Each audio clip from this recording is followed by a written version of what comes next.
Hi everybody, welcome back to Goodale Farm. I'm Peter. For today's video, I have some work to do on the tractor.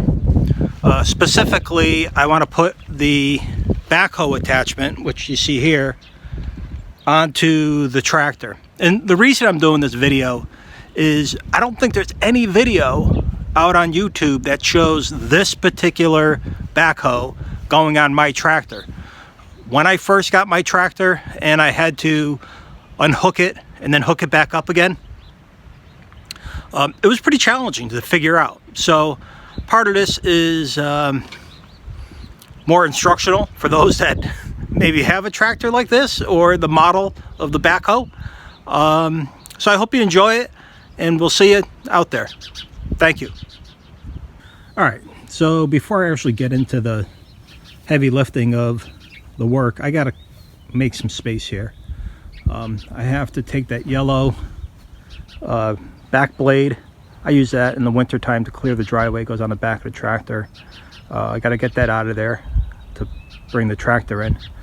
This flail mower, the gate, miscellaneous stuff that just gets thrown over here. Got to remove the tarp. And then, you know, part of doing that, I got to put the pallet forks on my tractor bucket so I could lift the heavy items. And also the backhoe here, you can see, has lost its pressure in these stabilizing legs and is laying on the ground. So I have to lift that up and prop it with probably a cinder block or two. And then I could get into the actual assembly or putting the backhoe back on the tractor. All right, let me get going at that, and I'll pick you back up in a little bit.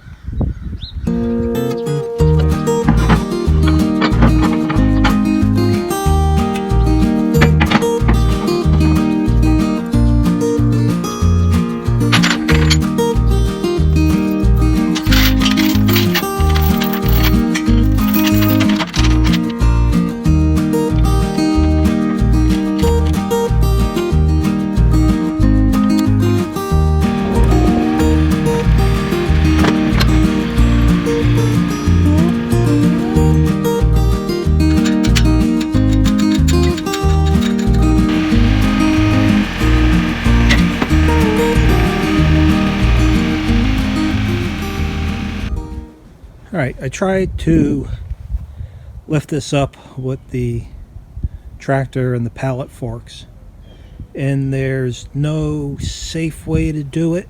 This weight of the backhoe is just too much for the tractor right now because I don't have anything on the back of the tractor to balance it, or, you know, what they call ballast it off. So you have that problem. Plus, the way the weight is distributed here on the backhoe, it's right dead center where all the hydraulics are. You can see right around here. And to get the forks underneath there, again, I can't get a good leverage point. So I think what I'm going to do is get the portable jack and try to slide it underneath here somewhere and jack it up the way you would jack up a truck or a car. All right, let me get that going and see how that works out. Hey, so while it's on my mind, I want to give you an update on the boots that I repaired. It's been about a week. I've been wearing them around, and so far they look pretty good. I mean, maybe you have a little bit falling apart. I haven't tested them out in water yet because fortunately it's been dry. I say fortunately because this time of year it gets really muddy, hard to do things. So, all right, what I brought the jack out. It's a 3-ton floor jack. I'm gonna try to shove it underneath there somewhere, jack this puppy up, support it with the cinder block, and get going on it. All right, I have it kind of a little sketchy there, but I got the cinder block, got a block of wood underneath there. Let me see, I'll put that one underneath there too, just to have a pivot point. All right, I'm gonna lower this down and probably reposition the jack It might be high enough, but all right, let's see what we got. All right, I think I'm ready. It doesn't normally take this much effort because the hydraulics usually stay put, but so I propped this end up. I have it pivoted in the center there. I'm on a little bit of a hill, so that's why this side is propped up a little bit more. And the main frame of the backhoe is pretty level, meaning from me to that side. So in a nutshell, what we got to do is, you see these two hooks. I have to back the tractor up, and those two hooks have to go into this pin here and this pin here. So I gotta lower these 3-point arms, and once it's in, it in effect pivots up. It's close enough where I could hook up these hydraulic hoses, and then on this end, these two pins, this whole frame slides under the tractor, and these two pins go into the tractor frame right here. I got one here and then one on the other side. And the hydraulics will, I'm going to show more detail there, but you can see the hydraulic hoses up in this area here. That's where I got to hook them back up. So that's what we got going on. And let me put this down and get ready. Okay, now that we got all that preparation drama out of the way, first step is to take the hydraulic hoses, there's 3 of them we're going to be dealing with, and straighten them out, flatten them forward so that as you back up the tractor, you're not going to be running them over with the tires. And you can see Mahindra did a good thing, or maybe the dealer did it, to color code the hoses with zip ties. So you can see a red hose, yellow, and blue, and that's helpful when we go to attach them later. I mean, it's not complete science, if you will.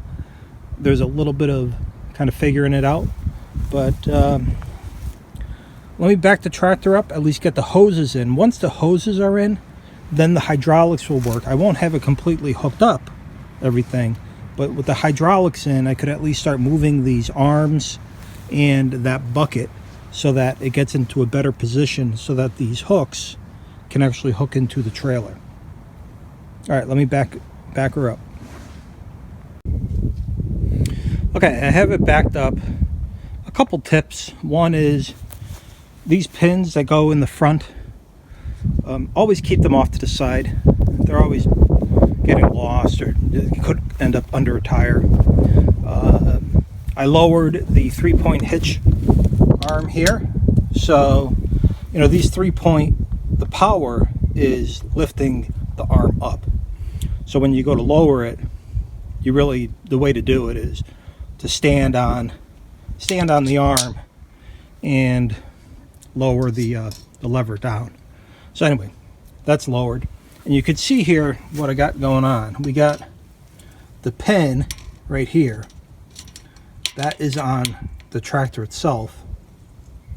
That has to hook up to this arm right here, which is probably a good 4 or 5 inches below. So the hydraulic hoses, we're going to hook those up next, turn the tractor on. That should give me power to start moving this around and get into position. All right, let's look at the hoses. Okay, let me start with explaining the hoses. So from the backhoe, there are these 3, and I'll call them the short female. This one I'll call medium male, and then this one, the longest male. And you can see again the color coding. So this one was a red, this one yellow, and the long one was blue. So that's from the backhoe. Now you have to connect those three somewhere related to the tractor. So the first point is under the tractor. Try my best to show. You can see right here, it's an orange one that goes into a coupling. Now that is a male hose into female coupling, and it's orange. What I'm going to do is detach this hose, loop it around, and that orange, I'll mark it C, so you can see, you can tell somewhere. Okay, mark C will go into the female C here. And what that will do is that will open up this port. So where orange comes out, we're going to put the medium yellow into where orange was. And then the long blue, we have to snake up through the frame and chassis of the tractor. And we're going to come up top, and up top in the hydraulic housing, if you will, there's an open female. Has a yellow zip tie on it. I think at one point I marked it, but so the long male is going to go into this one here. So what I did was I tried to, if you're really interested, try to capture this here. This is what I'm doing. Red female into orange after I remove it. Then the yellow is going to go back where the orange was. And then the blue male from the backhoe is going to go up top to the open female. All right, let me get at that. One thing before I do, you may run across on the male side, this hose might be under pressure. You know, hydraulic systems work with oil and under pressure. So the fact that these arms gave way over the winter time, there may be no pressure in the hose, or there may be excessive pressure in the hose. And if there's excessive pressure in this hose, it's going to be impossible for me to put this coupling on. This nipple here is going to be under so much pressure, that ball or nipple has to be free flowing. And if you cannot get it on, that means it's under pressure. What you do is you take a hammer or some hard object and push down on this. This one actually I'm able to push down with my finger, so I know it's not under pressure, which is good. But if you ever have a situation where you cannot get the hose on, it's probably because of pressure. Just hit that really hard. You know, obviously don't try to damage it. You know, a rubber mallet could work too, but I mean it's pretty tough sometimes. All right, let me put these together and go from there. All right, one other warning, which I caught myself here, is if you notice up top here, this cross member of the frame, well, when the backhoe frame comes up, it sits on the underside or inside of this tractor frame. So as you can see, my hoses are currently going on the outside of the frame. So when the backhoe comes up, it's going to create a pinch point right here. So I have to undo what I did and actually feed them on the underside or inside this frame. Not a big deal. Just undo it, come on this side. This long guy I gotta take and come up underneath, come over, and then up. All right, let me make that correction. All right, I'll show you how these couplings go together. This is the lone female up top. Here's the blue from underneath. This has a bunch of crud in it, so let me clear that out first. So these couplings, they work on compression, and there's ball bearings on the inside that, when decompressed, allows for the other hose, the male, to go in. And the way you decompress it is a sleeve. So you can see as I pull the sleeve back, clean that off. In effect, what's happening is on the inside, it's loosening up the ball bearings so that this male is able to go in. And once it goes in, this will compress, and this is where the oil will come out. That's under pressure. So we pull back, shove it in, release, back, and release. There we go. It's in. And you always want to pull it, make sure it's snug, especially that one underneath. You would think it's in place, but a lot of times it's not. So keep a lookout for that.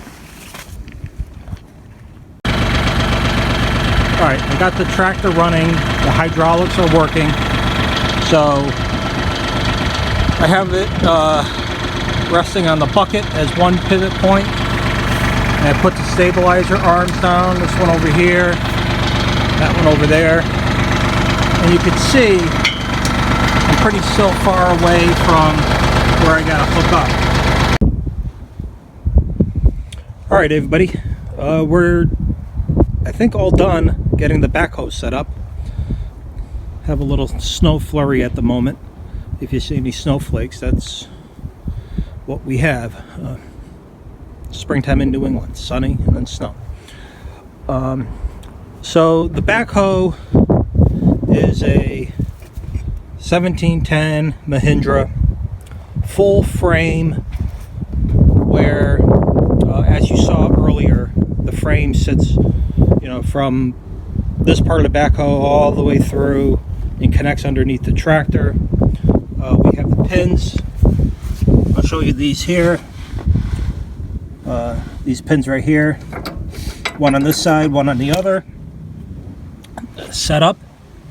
This is, I think, the preferred set of equipment. Some of the backhoes on the other tractors, or the newer ones, they don't have that full frame that runs all the way through. So there's a lot of stress on the back of the tractor right here. This design carries the stress through the hole and then into the tractor itself. Once the hydraulics were set up, how you end up getting, this section here. Here's the pin. Here's the hook around it. How you get that set up is just finagling the support legs and the bucket itself. By putting it down, lifting it up, it lifts up and down on this whole assembly, and then you have to back the tractor up into it. And it's pretty hard as a one-man job, one-person job. If you had a couple people, one eyeballing where you are, that might be helpful, but it's rare. It's rare to have help. Anyway, so that's what we got. I'm glad now that I have the backhoe on there, because it now provides me that ballast weight I mentioned earlier. I don't know what that thing weighs. It's got to be near 1,000 pounds. And then as I carry a load in my bucket, it provides balance. I mean, when I used the bucket earlier without that back, you could feel it tipping, you could feel it going over. So it's a lot safer. And now that the weather's warmer, I'll have more projects where the backhoe is going to come in handy. So I hope you enjoyed it. The tractor's a 2516. The backhoe's a 1710. And I think that's all we have for today, folks. So thank you for signing in. If you haven't subscribed, please do. Provide comments. I always enjoy seeing or reading those. Like the videos, unlike them, whatever you choose. Have a great day.